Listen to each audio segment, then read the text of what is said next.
Halo semua, bertemu lagi dengan saya Pak Juara Sirait.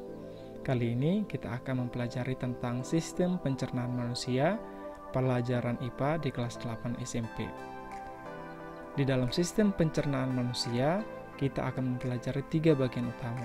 Yang pertama zat makanan, yang kedua sistem pencernaan, dan yang terakhir adalah gangguan pada sistem pencernaan.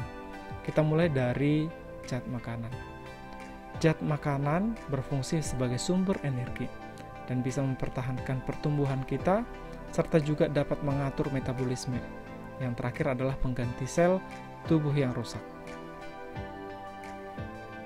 Zat makanan ada 6. Yang pertama ada karbohidrat, protein, yang ketiga lemak, yang keempat vitamin, yang kelima adalah mineral, dan yang terakhir adalah air. Kita akan bahas satu persatu dimulai dari karbohidrat. Karbohidrat mempunyai jenis-jenis. Yang pertama adalah monosakarida. Monosakarida ini mempunyai satu gugus gula seperti glukosa, galaktosa, dan fruktosa. Biasanya monosakarida ini ditandai dengan rasa manis. Kemudian yang kedua adalah disakarida, mempunyai gugus gula sebanyak 2 seperti sukrosa, maltosa, dan laktosa. Yang terakhir adalah polisakarida, mempunyai lebih dari 2 gugus gula seperti selulosa, glikogen, dan amilon. Karbohidrat bisa kita temukan pada makanan seperti nasi, roti, gandum, dan lain sebagainya. Kemudian zat makanan yang kedua adalah protein. Protein ini berfungsi sebagai zat pembangun, mengganti sel yang rusak, bahkan bisa menjadi sumber energi alternatif. Zat protein merupakan zat makanan yang terdiri dari asam amino. Protein terbagi atas 2. Yang pertama ada protein hewani, bisa berasal dari daging sapi, ayam, ikan, bahkan telur. Kemudian kalau protein nabati, dia berasal dari kacang-kacangan. Zat makanan yang ketiga adalah lemak. Lemak ini bisa sebagai cadangan makanan serta menjaga panas tubuh supaya kita tetap hangat dan sebagai energi alternatif. Lemak juga terbagi atas 2. Yang pertama lemak jenuh. Lemak jenuh ini cair pada suhu kamar, contohnya minyak pada nabati. Kemudian yang kedua lemak tak jenuh, merupakan padat pada suhu kamar, contohnya pada mentega ataupun keju. Zat makan berikutnya adalah vitamin. Vitamin ini bisa berfungsi sebagai mengatur metabolisme dan bisa mencegah berbagai penyakit. Vitamin juga terdiri dari beberapa jenis, yaitu vitamin yang larut dalam air, kemudian vitamin yang larut dalam lemak. Yang berikutnya adalah mineral. Mineral juga sering dimaknai sebagai nutrisi mikro yang membantu fungsi tubuh agar tetap berjalan optimal. Walaupun mineral dibutuhkan dalam keadaan yang sangat kecil, tetapi mineral sangat berperan dalam proses metabolisme tubuh manusia. Mineral terbagi atas 2. Mineral mikro atau trace mineral yang hanya dibutuhkan dalam tubuh dalam jumlah yang kecil, misalnya zat besi dan tembaga dan lain-lainnya. Kemudian mineral makro adalah jenis mineral yang dibutuhkan tubuh dalam jumlah yang besar, seperti kalsium bahkan kalium. Berikutnya yang terakhir dalam zat makanan adalah air.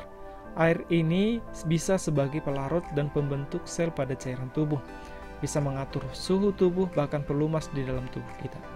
Faktanya, ada 72% tubuh manusia yang terdiri dari air, dan disarankan manusia sebaiknya minum 8 gelas per hari.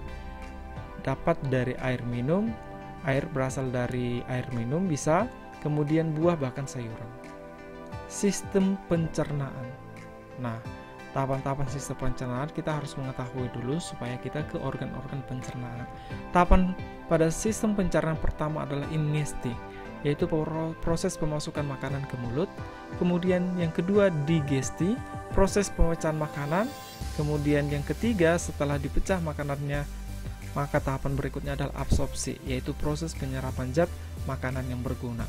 Yang terakhir atau yang keempat adalah defekasi. Kemudian setelah diserap maka terjadilah defekasi, yaitu proses penyerapan zat yang tidak terpakai.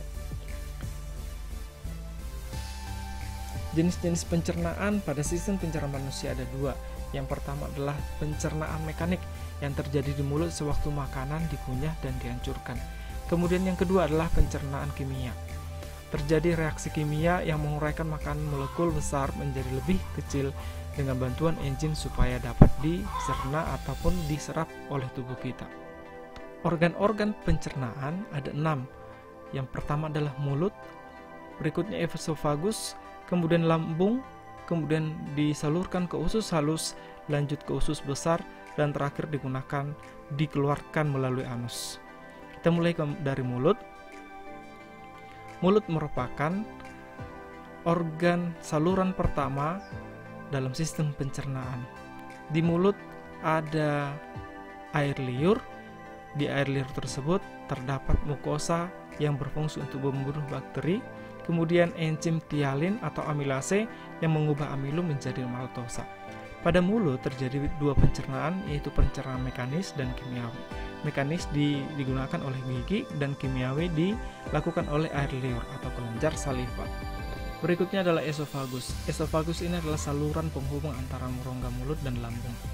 Pada esofagus terjadi gerakan peristaltik, merupakan gerak meremas-remas sehingga makanan menjadi bolus dan terdorong menuju ke lambung. Berikutnya adalah lambung. Pada lambung terjadi pencernaan kimiawi, yaitu di mana bolus bercampur dengan getah lambung. Organ berikutnya adalah usus halus. Usus halus terdiri atas 12 usus jari, usus tengah, dan usus penyerapan. Pada usus halus terdapat pankreas yang mengeluarkan enzim, yaitu enzim lipase, amilase, tripsin. Kemudian pada enzim dari duodenum ada enzim erepsim, amilase, dan lipase. Berikutnya adalah usus besar. Usus besar ini berfungsi untuk mengatur kadar air pada zat sisa makanan. Banyak terdapat bakteri Escherichia coli yang membantu membusukkan makanan. Sisa-sisa makanan yang tak terpakai dan gas-gas yang berbau disebut feses dan dibuang melalui anus. Feses ini disimpan sementara di dalam rektum sebelum dikeluarkan melalui anus. Yang terakhir adalah anus. Anus atau sering disebut dubur merupakan organ yang terletak di bagian akhir dari saluran pencernaan. Anus berfungsi untuk mengeluarkan feses dari saluran pencernaan. Dalam hal ini, fungsi anus pada lapisan atas berguna untuk mengenali zat buangan yang akan keluar berbentuk cair.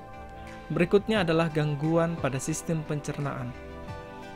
Gangguan pada sistem pencernaan kali ini akan kita bahas hanya ada 4. Yang pertama ada obesitas, konstipasi, gastritis, dan diare. Kita akan bahas mulai dari obesitas. Obesitas ataupun kegemukan adalah kondisi di mana tubuh kita memiliki lemak berlebih sehingga menimbulkan efek negatif pada kesehatan. Obesitas berisiko tinggi untuk penyakit jantung dan diabetes. Berikutnya adalah konstipasi. Konstipasi merupakan kondisi di mana frekuensi buang air besar yang lebih sedikit dari biasanya. Feses terlalu keras karena kurang air ataupun kurang serat.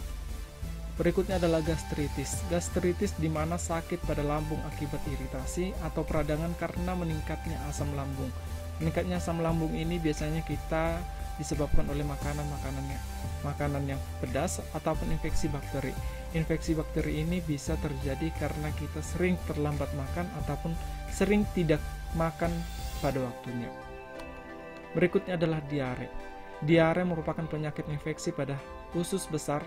Dinding usus besar teritasi sehingga air tak dapat diserap dan otot terus berkontraksi ataupun mulas.